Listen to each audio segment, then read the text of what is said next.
Hello,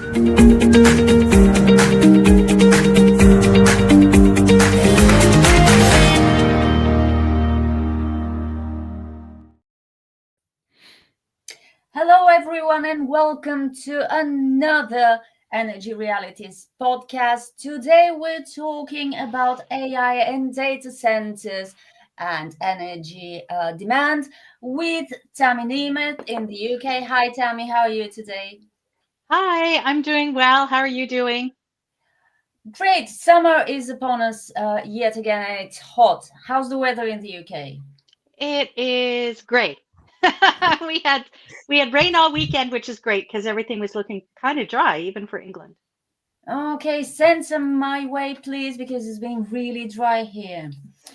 And we have David Blackman in Texas. Yeehaw. Howdy, How are y'all. things in Texas?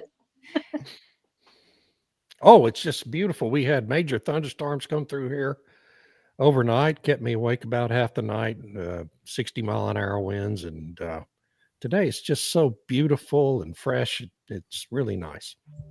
Everybody's getting rain but us. Stu, how are things in Oklahoma? Did you get rain Absolute, too? absolutely wonderful. My backhoe has diverted all the water that David was talking about, and the road's flooded. His road is now gone. So, a backhoe and ruining your neighbor's life, a great day. As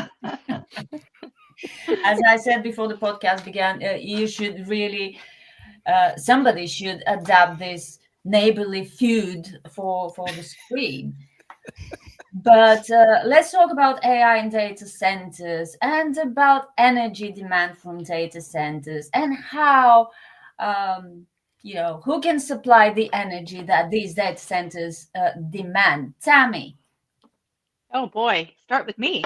Yeah, because the Starmer government has these ambitions about turning the UK into a data center hub or something. He's very big on AI, I understand.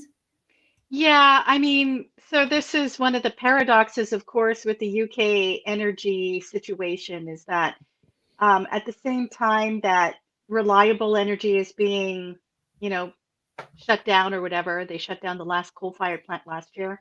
Um, and they're installing as much wind and solar in the UK as they can.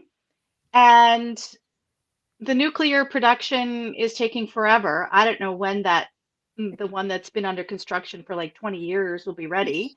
In 20 So, years. yeah, in 20 years. So that's the dilemma, right? Where they want reliable energy, supposedly, but they want it to be so-called renewable, and they want to be an AI superpower, whatever. They throw these terms like superpower around and stuff like that, and they're going to be a green superpower and all this kind of thing. Um, so it's a dilemma because they're trying to recruit the AI data centers and other data centers into the UK. I think every country wants their own center for whatever reason. I see lots of European countries saying, come build your thing here. And the United States, of course, has their Stargate Center and so on. And Canada's pushing for it and so on. So the energy has to come from somewhere. And at least the United States is saying, hey, look, if you want to build your own power generation to go along with your data center, fine, that's great. Use natural gas, use coal even if you want. Nuclear is fine, but that takes forever.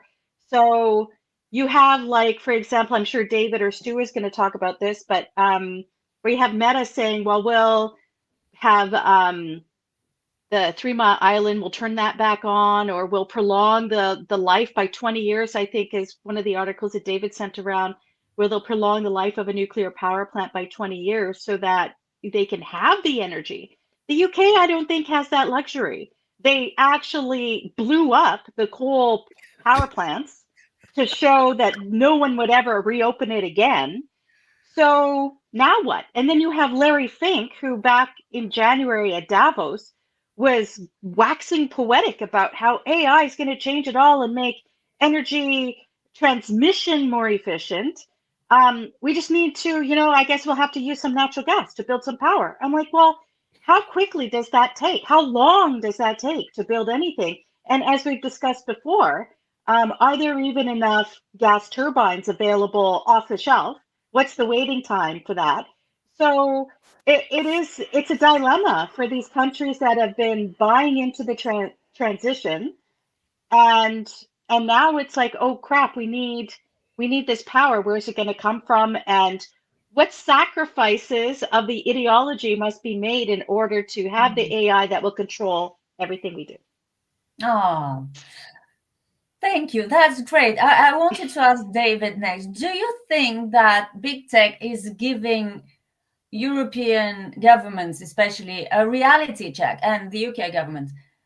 Because, as Tammy said so eloquently, they need electricity supply and they need it stable, which cannot happen with wind and solar. And everyone, is not just the UK, the European Union also wants to be an AI, a digital tech superpower. So what do you think about that, David? Well, every time I hear anyone at the EU talk about being a superpower in anything, it just makes me laugh, because I mean, when was the last time the European continent, and I realize, Irina, you live there, and I'm not trying to insult you, but since the EU came about, okay, what major technological innovation has been created by any European country? Has there been one? Yes, the attached bottle cap, so we don't waste as much. Okay. Yeah, see? Okay, I all have right. them I'm too. sorry. Yes, I've actually, in fact, my wife and I actually recognized that when we were in Barcelona last year. You know, we got some bottled water and those things. You know, it was pretty cool. That's actually a great invention. But on AI, But it's plastic. How dare you? So but it annoying. is plastic. Yes, It's plastic. full of forever chemicals and all that nonsense. Uh, but so AI and data centers. Well, you know, probably I'm going out on a limb here and saying that Ursula von der Leyen and her Central Committee are not going to be able to make their group collection of countries the leaders in AI technology. Now, there will be data centers built over there because you're going to need them. AI technology is going to be global. It already is global, and it's only going to continue to expand because governments have no clue how to regulate it. And we may not even want them regulating it. I still am kind of on the fence about that. But the reality is this. They're going to grow very rapidly. The data centers are enormous. They're huge power hogs. They probably require much more power than they admit to. And, you know, these tech companies like Meta and Microsoft and Google and all these big tech companies that are entering into their big agreements for their own proprietary power provisions are not going with wind and solar and stationary batteries, which they wanted to do initially. If we remember the conversation from just a year and a half ago, they were all boasting about how they were going to power their data centers with wind, solar, and stationary batteries. But there's a catch to that, and it's this pesky requirement that the data centers need to be up and running what they call 5 nines, which is 99.999% of the time. You can't have what happened in Spain and Portugal recently to happen to these data centers. You can't just go dark for a day or two and continue to run your business. And so they immediately, about mid-year last year, started this big major search for alternatives to wind and solar. And since that time, really since about August of last year, we've seen all these big announcements from every one of these big tech firms that they are either building their own natural gas supply, proprietary plants, or they are contracting with third-party natural gas operators. Google entered into a deal in Nebraska to extend the lifespan of not one, but 2 different coal-fired power plants. Microsoft and Meta have made deals with Constellation Energy to the Microsoft deal is to restart Unit 1 of the 3 Mile Island power plant, which was not the one that it was not the unit that almost melted down 46 years ago, but it's one that was recently mothballed. Now they're going to reactivate it and get power from that for 20 years for one of their, or several of their big data centers in the Northeast. And then Meta has made this deal with Constellation more recently to obtain power from another nuclear power plant that Constellation operates. And what's happening, though, in the course of all these things is we're seeing these data center operators now starting to lock up proprietary power that might otherwise have been putting baseload power into regional power grids in Texas and Northeast, wherever. And this has spurred companies like ExxonMobil and Chevron. Both have announced that they're going to go into the natural gas power plant construction business, and they're already in negotiations with big AI tech firms to enter into proprietary supply agreements. And so that part of it's happening. And so what we're seeing here that's developing is a two-step process in which most of these big AI companies are going to go about to a process where they first secure in the short term natural gas powered electric generation, with a longer term goal of either converting to nuclear or adding nuclear into their power generation mix. And who knows how long longer term is. And so that's creating several problems in the natural gas side of things, because we don't have enough combined cycle turbines being built mainly by GE Vernova, but there's a couple of other companies that are also building them, but they're way behind in deliveries. What was it, Stu? How many weeks? 24 months delay? In 2024, it was over, let's see, it's right here. It's about 5 years now. 5 years. 5 5 years. years. 5 years, so What? that's 60 months. Yeah. And GE Yes. Wow. Vernova, a couple of months ago said, well, we're going to step up. We're going to dramatically increase the pace of production. Hopefully, that time frame will be diminished. But, companies can't wait that long for combined cycle turbines. And so Yeah.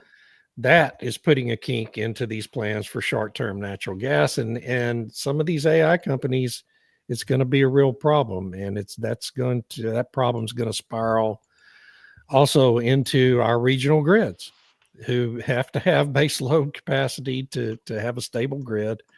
And even in Texas, we're having problems now with companies not being able to build new natural gas generation on the timelines they want. So it's just, there's all this new demand coming on the system, and nobody's really certain how they're going to acquire generation to power their needs. And it's just, it's a good problem to have, because what it signals is this: technology development and economic growth. So it's on one side, it's a good problem to have, but somebody's got to solve the problem, and it's got to be done pretty quickly. Yeah, but you're basically describing a disaster in the making, because there's increasing competition between big tech and regular energy consumers. And there aren't even enough turbines being produced. And when you said that GE Vernova was going to accelerate production times, wouldn't that have an effect on the quality of what is being produced? It could. It certainly Which could. could be a problem. Stu, what do you think? Well, is there a disaster in the making? Me being dramatic as I like to be. I'm going to throw some good old American ingenuity under the thing here, and that is what I'm tracking in my day job, and that is what money to invest where, and what companies and what trends are happening either in the oil field, oil and gas investments, or who's going to survive. And in the Stargate Abilene data center, where I'm spent half my time, and that is they've got their own natural gas power plant there. How they're getting around this, David, is they have got jet engines lined up so that these are smaller turbines that are small jet engines that are readily made, and they're putting in a whole new line here. So a jet engine is now going to be used for natural gas turbines. And I'm starting to look at who to invest, who's making these small things. And then once the data centers are built, those jet engines can just sit there and be backup power, on demand power sources. So it's a great investment That's for cool. a data center. So it's distributed environment that we're now seeing. So instead of centralized management of grids, we're going to see decentralized management. This is where AI is really coming into the grids, where you're going to have AI trying to decentralize control. You're going to see much more microgrids rolling in. Data centers are going to have smaller generation because you can build a lot of these smaller ones faster than you can if you had to build one big one. Permitting is again. And we've got a great comment here from David. It's not just GE Vernova producing gas turbines, it's Mitsubishi, Siemens. It's a stretch to think these OEMs are going to sacrifice quality. And I agree with that statement. And when we take a look, asking, I wasn't suggesting anything. But it does happen when you try to. So here's the article that I put out a couple of days ago: was the smaller jet engines to the rescue, the reliability. Are these Band-Aids? Is it this? But this is part of the larger trend. And the larger trend is those with the money can afford microgrids. Yeah. And those that can afford power will be able to have all the power they want. So I started asking where in the United States, and I'm then expanding this out, where in the world. And in the United States, it is, oh, by the way, mostly Republican. There's only one or two Democrat states that you would want to put a data center. So California is, Tom has got an excellent point here already this morning. Good morning, Tom. Centralized energy is a weak exposed strategy. And Tom, I want to also add, so is grid interconnects internationally. I mean, this, not only are we talking about, I mean, this is like holy smokes Batman moment. I think Energy Realities has hit our stride here as a podcast with everything that's going on and all the articles that I have lined up. I have about 30 articles that I'm lined up on who to invest on, where I'm going to be making my money, and how everything is rolling through. And it is all coming down to energy security starts at home. And people, it is that simple. I mean, I'm not a rocket scientist. You can tell by my hairline that I am not a scientist. That actually sounds really pertinent to what you said about the UK being an AI superpower. How are they going to do it with imported electricity from Norway, which Norway doesn't want to, increase its energy exports to the UK? Actually, I think they're going to do what I talked about before back in January, is that there's going to be a segregated system. So the citizens will be stuck with unreliable wind, solar batteries, whatever. And then those that are deemed essential will get the reliable power that's left from the natural gas that they do have. So there are natural gas power plants in the UK and there's hydro. And I think honestly, it'll be a preferential system where depending on whether you're essential or not, you get access. You get first dibs, right?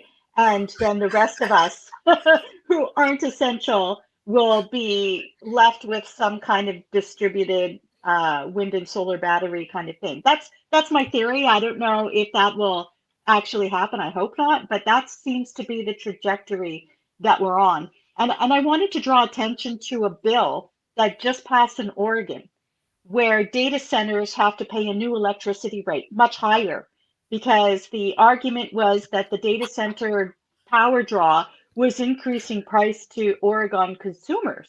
So they passed a bill increasing Good. the price for data centers.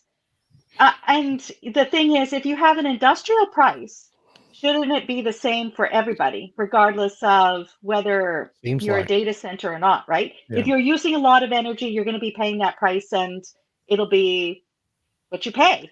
But to try it now, they're going to say, well, data centers have to pay more. I haven't read the bill. I don't know. Maybe there's something more in there, David. I don't know if you've seen it. If other industries will also be charged a higher rate. There should be one industrial price, not Insane. based on what your industry is. So yeah, I think it's just absurd. And then if I can just go back to a little bit about the idea of proprietary supply. So if the jet engine idea is really cool, but it's I feel like there's a lot of different liabilities that are involved with the grid nowadays, and that there's all this competition coming on. So if we have a proprietary supply that gets fast tracked, because you don't have to do all of the sort of regulatory assessments and whatnot to bring something onto the grid, but you're just building it yourself, then that can make things quicker. But if there's no turbines and whatnot, then that's a problem. And to David's point about the wind, solar, and batteries that everyone was talking about last year, I've seen articles still this year talking about how Microsoft and Amazon, they're buying this wind and solar for their data centers and whatnot. And I'm thinking, well, they can put that on their books, and it's Right. great for their ESG score. Exactly. But it doesn't necessarily mean that data center is running off the power generated by that solar array not. over there. It's probably It's not, right? It's of course It not. can't be. So I mean, it can't be, because it has to be reliable, and the batteries would discharge very quickly. And so when they talk about this stuff, even though there's a lot of different companies out there, and I think, David, you had a Substack today about how they're not talking so much about their ESG stuff and emissions in their reports. There was an article in a sort of ESG news thing where they interviewed all these different CEOs and sustainability managers, and they said, we're still doing all this stuff, we're just not talking about it. Right. Because it still counts overall when their investors are looking at stuff, or when their banks are looking at stuff, or their insurers are looking at stuff. So they're still keeping track of it all. They're just not really advertising it and as a PR campaign anymore, but they're still doing it. Just Is that gaslighting or green, or what is it, greenscaping, or whatever Well, you want to call it? But I would point out that most of what they've been doing, they were already doing before the whole ESG thing even arose as a fad in our societies. Okay, these companies do care about the environment. They do care about safety. They do care about diversity and other management issues in their workforce. And so they were already doing most of that stuff before ESG even became a term of art. And so it's not surprising to me that they're still doing it. But and that's a great point, is they're not emphasizing it. You don't hear the CEO of Chevron or whatever company spend the first 10 minutes in their investor presentation talking about sustainability and ESG, because that's not the business they're in. But we did hear that for like 4 or 5 years. It was just insane to listen to these investor calls, because they'd waste half their time talking about incidental stuff that is not central to their core business and what generates profits in their companies, all to satisfy this fad in our societies. Anyway, I'm sorry. I shouldn't.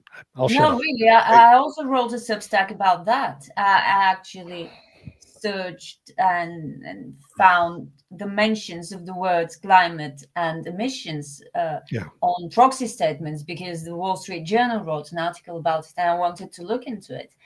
And it's funny because I think that, first of all, David's right, they were doing things that are better for the environment, not necessarily emissions, but if it's bad for the environment, it's probably better for emissions, even prior to the fad.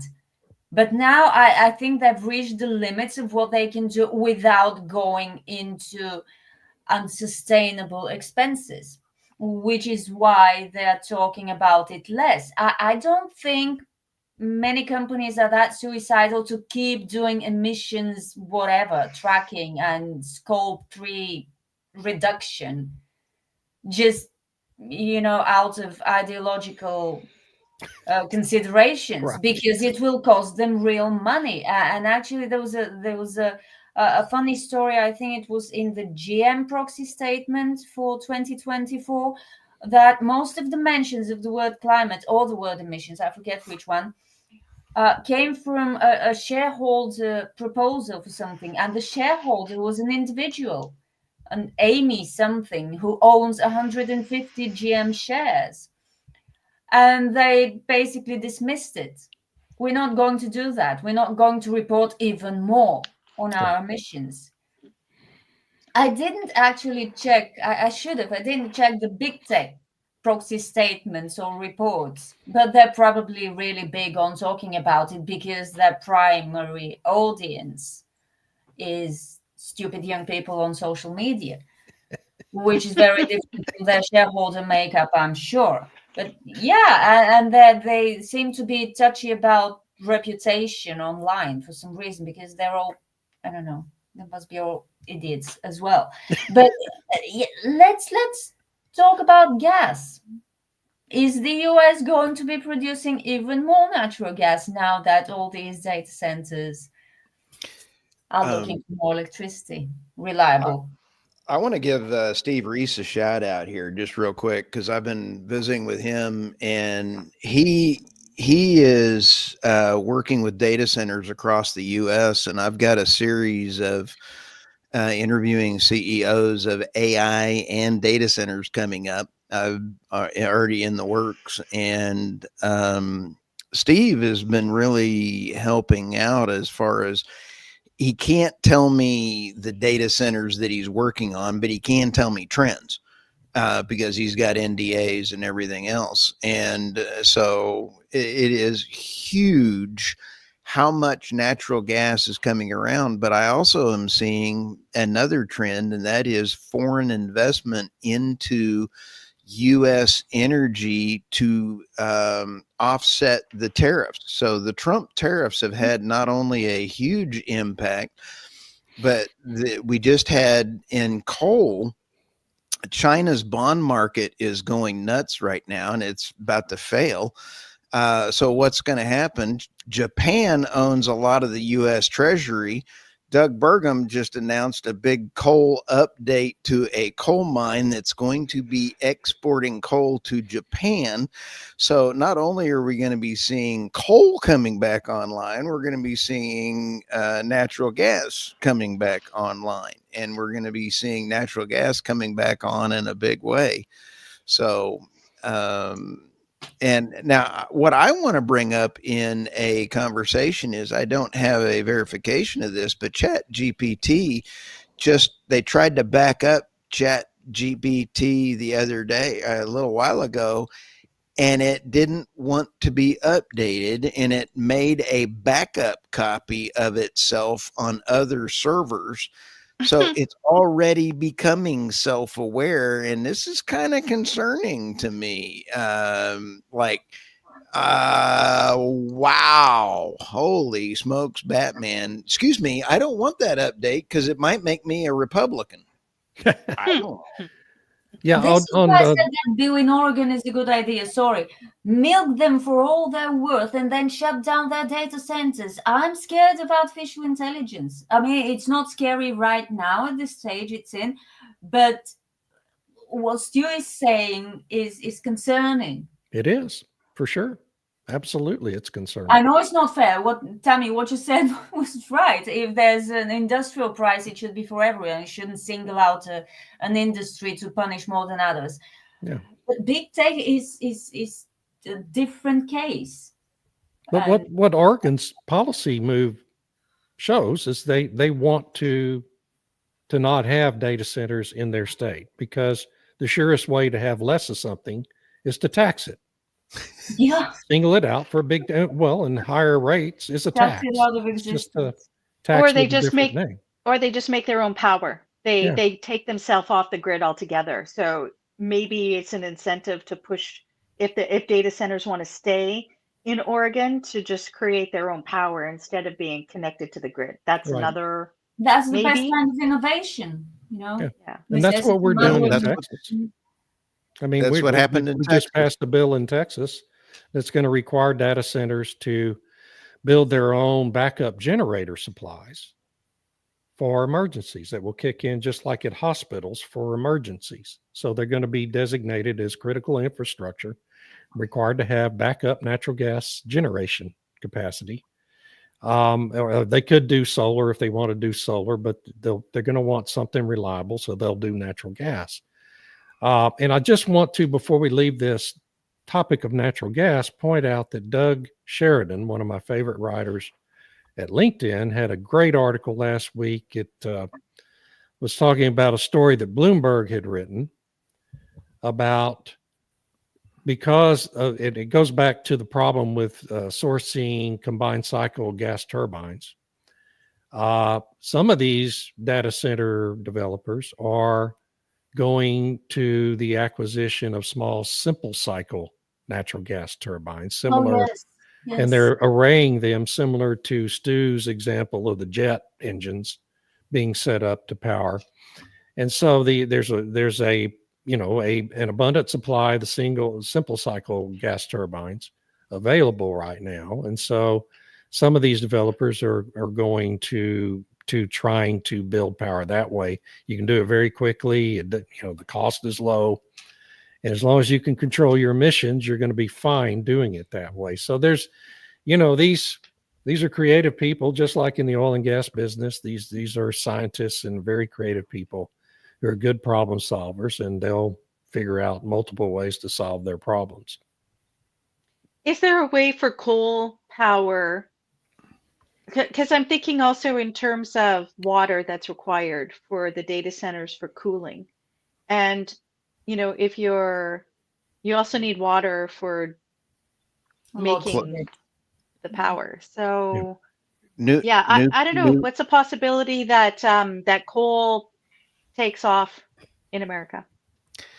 Coal will be going on. I mean, the whole turbine regeneration. In fact, this is the planned retirement. I've been studying on this, and that is, these are the planned retirements in gigawatt on the study and the article that I've got going on. And you take a look at the sweet spot. Petroleum is the number one, needs to come off the grid.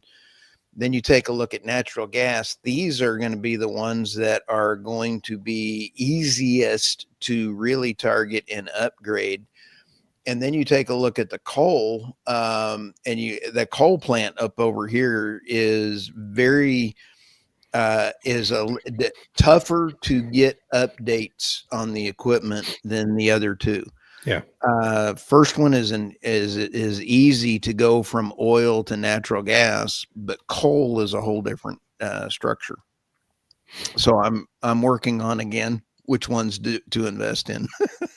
But I do think, to Tammy's question, I do think we're going to be building more coal plants in the United States.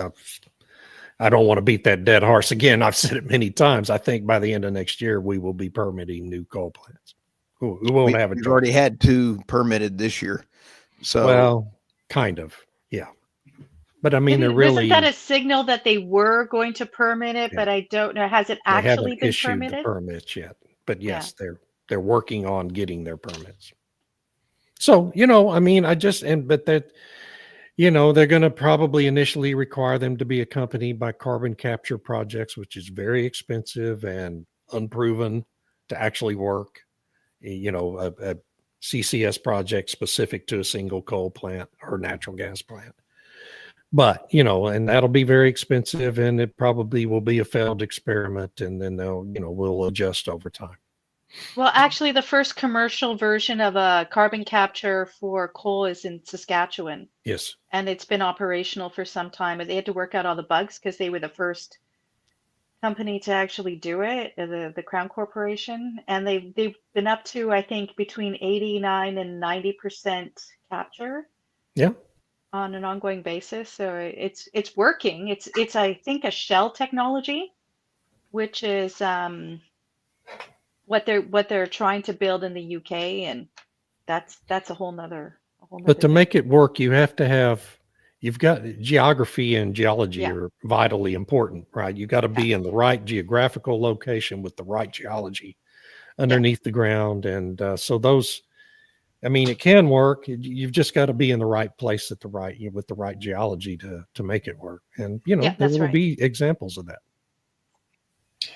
Travis, I'm looking for I those think two- Travis Lynn, sorry, Yeah, Travis he Lynn, had a good question about the semantics. Is data centers just semantics after Chat GPT, or is there a computer scientific distinction between data centers and cloud services and data farms that Amazon has been marketing and managing for almost 10 years? I have no idea. I don't know anything about software, but I think they're just getting bigger and more powerful for AI than they were for cloud storage or whatever, which is why they need more energy, I think. And this is also a great comment. Thank you. Yeah. I think it's a combination. I'm So when looking. they say, sorry, go ahead, Stu. I'm just saying I'm looking for the two that I've got permitted on an article that I'm working on. So I'll try to have that here in just a minute. And then I apologize, Tammy. I did not mean to interrupt. And I Oh, no, thought that's this was okay. a great one, a great comment. Greetings from Finland. We produce hydrogen via methane pyrolysis. Therefore, natural gas is our feedstock, and we've been approached by data centers for power generation. The Pacific Yes. Northwest is one region that's interested in our technology. Thank you for bringing up natural gas in the conversation. The U.S. is our target market, and we're following the tariffs closely, but V45 also V45X, since we produce synthetic graphite and 45Q. Not sure what that means, but I'm going to go look it up. 45V is a subsidy in the IRA for hydrogen projects. Oh, thank you. Okay. 45X is another subsidy for other green things. But Good here's luck. my question about this comment, okay? Why don't you just use the natural gas to power? Why do you, I mean, aren't you raising costs tremendously by taking the gas, converting it to hydrogen, and using the hydrogen for power? The emissions are going to be the same either way. Why not just cut out the middleman? I don't understand all that. I've got to obviously do more research. Maybe it's cleaner. I don't know. Well, I mean, technically the hydrogen's going to have less emissions than the gas, but I mean, the process of converting the gas to hydrogen is gonna have emissions. And so I get it, and I agree. But maybe could be more efficient. I have no idea. maybe so. If they're maybe so. doing it and there's interest in it, then Yeah. it must be cost effective at least and economical. But where's the subsidies? What role do the subsidies play in making it economical? And do maybe we count the cost of those subsidies in the economics? It's the eternal question about all this. Yeah. Oh, did you hear about Sonova? You must have seen the news. I'm in the process of writing a post on it at my Substack. Yeah. What happened? I didn't see. They went filed into bankruptcy. bankruptcy protection. Big rooftop solar. Oh, company here in the I US. did see that. I Yeah. did see that. I couldn't remember the name. Okay. Should So- have included that in the stories for today. But they didn't. The Reuters story didn't even blame Trump pulling $3 billion in loan guarantees. They blamed weaker demand and a great deadlock. Yeah. How do you accumulate? Sorry for going totally off topic, but how do you accumulate $10 billion in debt? I know. With all the Yeah. subsidies under Biden. Anyway, shall we And go on? California, which was their biggest market center. In California had subsidies too, but Newsom is taking those subsidies back now. So Really? it's a great example. I want to say two things about that. It's a great example of the unsustainable business models these solar companies are built on. Because once the subsidies go away, The business model doesn't work. The second thing is I'm sure most of our viewers who are, mainly very educated folks in energy will remember the huge scandal during the Obama years about Solyndra. Solyndra was a solar panel maker that obtained a $500 million guaranteed loan from the federal government from this $10 billion pot of money Obama had been given by Congress to subsidize ventures like that. And they went bankrupt. And so they defaulted on the loan, and, taxpayers lost $500 million. Do you know what the loan guarantee to Sonova, just one of dozens of solar companies, was? Rooftop solar companies? $2.92 billion, six times Solyndra. Wow. And it's not a scandal. Why? Because of the magnitude of what was in the IRA. It's just a drop in the bucket, and there's going to be dozens of these, dozens of them. Oh my There already gosh. have been. And the taxpayers are just getting hit from it. That's why the Department of Energy is trying to claw back that loan guarantee now. But I mean, the company's bankrupt, so you're not going to make it back. So anyway. I'm going to correct myself here on one of them. The Sustaina Power Station in Alaska is in the pre-permit. I'm looking for the other one, David. I thought they both were. I read an article about that last week, but I read so much stuff. And I thought it was in the permit, but pre-permit. And this one is the reason it's already in the permit to go pile is because it is a biomass and coal plant. Mm-hmm. Yeah. So they can go coal. Oh, and they throw in a piece of wood every once in a while. Yeah. What a great. Well, I shouldn't use the scam word, but boy, between hydrogen and gas. It's just also ridiculous. I have no idea. Yeah, hydrogen is less energy dense. I have no idea. Okay.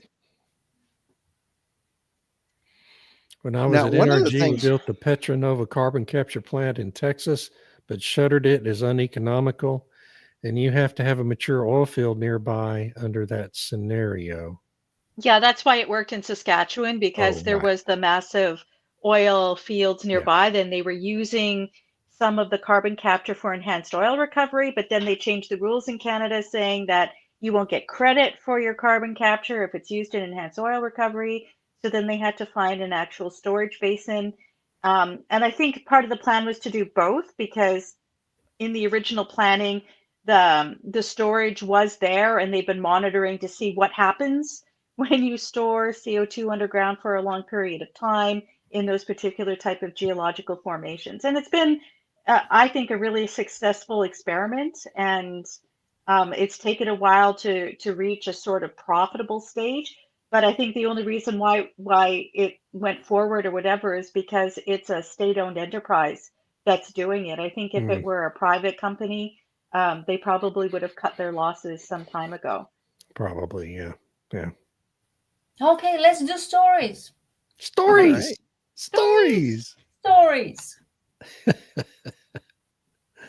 And Tammy's around the corner. Okay, so these are from last week. We didn't get a chance to do. So Dennis McConaughey, who used to be with TC Energy, has written a couple of op-eds going about the Canadian new net zero under Mark Carney, who doesn't say net zero anymore. It's now something else, and nation building or whatever. And he's like, can Alberta survive? And then he basically outlines no, because nothing is really changing. So the whole process for trying to get projects done in Canada has to run this gauntlet of lots of different laws, consultations, regulations, activist pressure, Indigenous pressures, and so on. And so this slows absolutely everything down. I think the average to get a project through the regulatory process and start putting shovels in the ground is average 10 years, which nothing gets done. And for energy projects like oil and gas projects or whatever, good luck that things get approved and then they get yanked and saying, no, we're not going to go forward with this anymore, or they get approached with lots of litigation. So Mark Carney said, okay, we're going to pass a law that's going to expedite things. So 2 years, it'll be a 2-year process.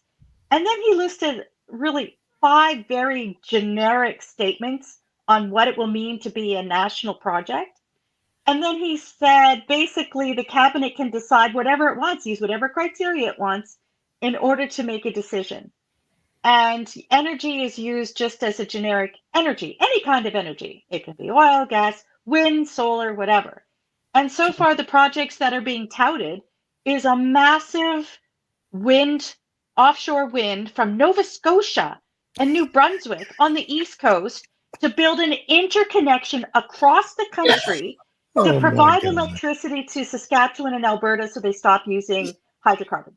Oh, my That's God. one of the plans. And it's just like, are you kidding me?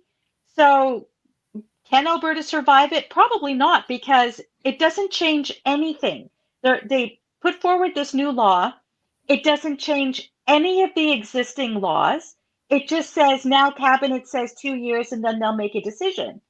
So no criteria has been given. It's just really, really general. So he's basically no. Alberta can't really survive. It's unlikely. They'll probably drag things out and in the end say no.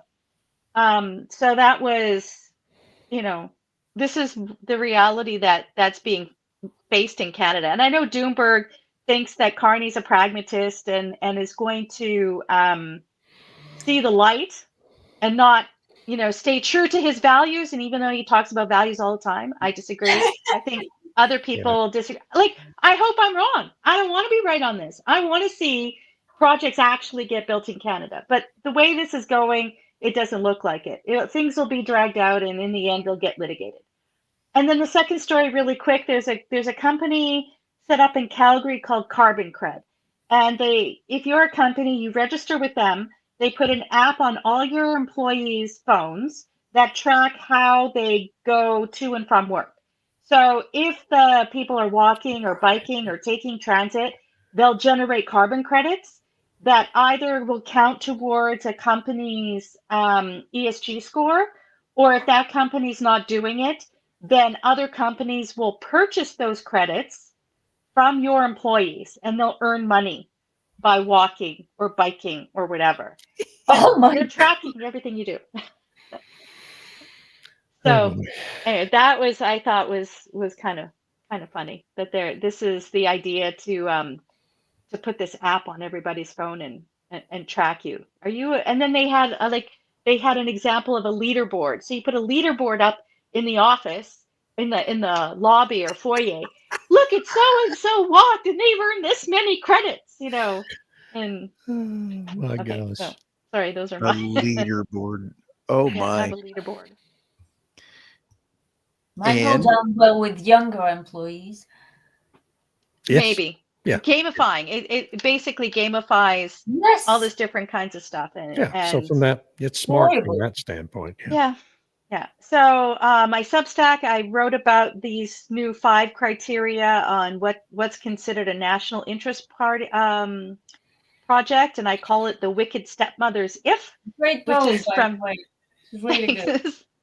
from Cinderella. If Yeah, you can do great this, you can go analogy. to the ball. But yeah, you never meet the. Anyway, so that's my Substack. Thank you. Okay, so the first story on the right, I'll address that first, is Constellation's deal with Meta for the nuclear power for their data center. We've talked about that already. Second one is Bloomberg had a story last week. So Bloomberg and they're fine. A lot of good information in Bloomberg about energy. Okay, so I'm not completely trashing them, but they ran a story last week talking about China, and it says China is building a record number of coal plants. Gee, what a surprise. To improve what they call power security. And power security. And so this is a publication that for the last 5 years has been on the leading edge of propagandizing us about the energy transition and climate alarmism and on and on and on. Everything green. Bloomberg's been at the forefront of pushing. So now in that headline, because power security is what? It's energy security. Energy security is what? It's national security. What have we been talking about on the Energy Realities podcast for the last 3+ years? Energy security is national security. They're inseparable.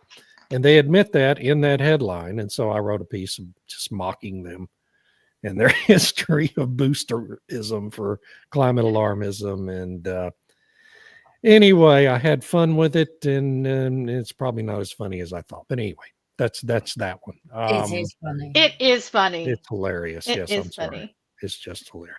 Wait, what was that? The Union of Soviet Socialist Surveillance States of America. I love that. Thank you, I know. Travis. Well That's a done. good one. Excellent. Travis Thanks, Lynn, Travis. folks. Yeah. So that's my stories for this week. Cool. And your Substack? My Substack is blackman.substack.com. It's called Energy Transition Absurdities.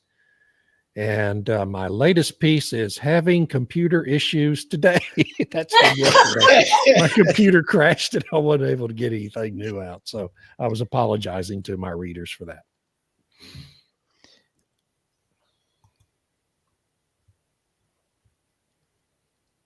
Are these mine? Or are they Yes. I don't remember which stories I sent. Yeah, so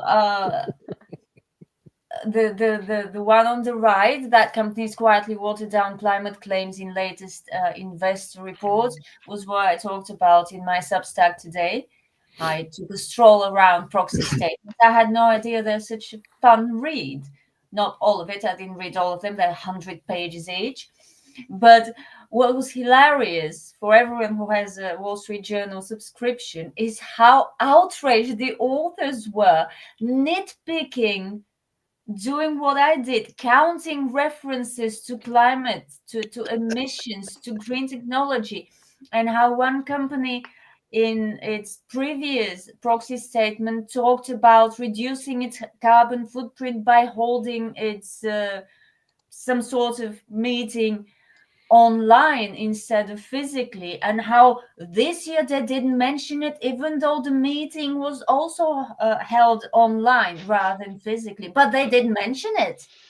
Basically, how dare they not talk about this? And related to this, it's amazing. This from the Wall Street Journal, come on. And kind of related to this is another story from the Wall Street Journal, that climate startups are pausing operations, cutting staff, and entering bankruptcy as Trump policies bite. Well, no, it's not Trump policies as we saw with Sonova. It was debt and lower demand. I mean, if you can't survive, even with all the subsidies, come on. Climate startup. What is even a climate startup? They're talking about battery makers and stuff like that. It's not Right. climate startup. That's a battery manufacturer or whatever. Yeah. That's But a it good is the Wall point. Street Journal. What does that mean, climate startup? How are they defined? I mean, yeah. Everyone who's doing something transitioning, wind, solar, batteries, this sort of thing. Probably EV chargers as well. Is GM a climate company? Well, not a startup, obviously. Is any car maker that makes EVs a climate company? Not Ford and GM. But, I mean, Tesla and all the bankrupt pure EV makers. Yeah. they're Yeah, but climate nobody's startups. calling Tesla a climate company. No. It'll be ridiculous. No, Tesla's a lot more than that. Yeah. So climate startup to me sounds like subsidy ticks. Sorry. I'm sure they mean well, at least some of them. But What that's how companies- they sound. What company in the UK is blocking the sun? Oh, That's that's a climate startup. that's a research project. I don't know if it's a specific company. It's the UK Research Institute, Science something people. or other. It's a good reason to install more solar. I know. Can't make it Sorry. up. So that's all from me. And your Substack? And my Substack is Irena Slav on energy, and yeah, I just said what I wrote about today. It was fun. It was really fun. All right. And I'll tell you, David, I want to bring up this point here. Let me share this. And China's energy mix is very interesting. And I just wrote an article on China's energy mix and the how they've actually made money off of the investment. And let's see if this actually works. Let's see here. I'll try to be smoother next time. And so when you take a look at where did it go? I don't know. There it is right there. Okay. China's energy mix and the investment made on the backs of Western net zero movement. You take a look at China's energy mix, they actually are 55%, which is 5,060 terawatts. But you look at their renewables and you look at their hydropower, wind, solar, they've actually made money off of net zero policies, and especially off of the US by net zero energy policies, translated that and then turned that into all of their equipment and how it's been and done. So you got to hand it to China in making money off of net zero energy policies. Well Yeah. done, China. I had fun writing that one. So Yeah. let's go. Back to, I got to get a little faster at this here, guys.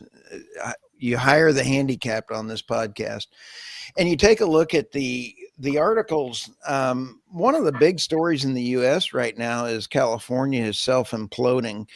And I had a really great time writing this one. The great decline of California's energy sector. Can the United States be energy dominant, with the California dragging the U.S. down? Currently, California imports about 70% of its energy. And when you take a look at how those numbers came around, I know that article went to a lot of people's desks that you would know. And it was pretty interesting on how all those numbers turned around. So Governor Newsom should be run out of town with all of his illegal aliens, in my opinion. He is a national security risk. But we've already talked about the other two stories there. And Well, you should put them in jail. Jail's too nice. I think he needs to be in jail in either Gitmo or El Salvador. I'm not sure which, but Wait until he runs for president. I hope he does. I'd love to interview him. And you can find me on my Energy News Beat, and I had on my Substack, the Energy News Beat Substack.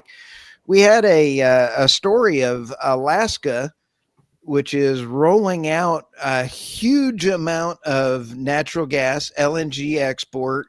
The state is thrilled. There's going to be thousands and thousands of new jobs. And then you have the other side of the event, with California being an absolute travesty for high costs of energy. They are about twice as high as the national average in the United States. Of what not to do, California is absolutely a shining light of stories for David Blackman's energy absurdities. So I would like to thank all of our listeners on the Energy Reality podcast. I think that it is absolutely a lot of fun with you all as energy experts. And I just like to thank you all for all of the time that you put into this. This is a lot of fun. It is a lot. And we learn a lot. I learn a lot from the comments. Thank you. Yes, for sure. Love the comments. Any last words? I'm tired. Already morning. Well, have a great week, everyone. Listeners, panel. Thanks, everybody. And we'll see see you you guys all next week. See Next ya. week. And Thank we're in you. Bye-bye.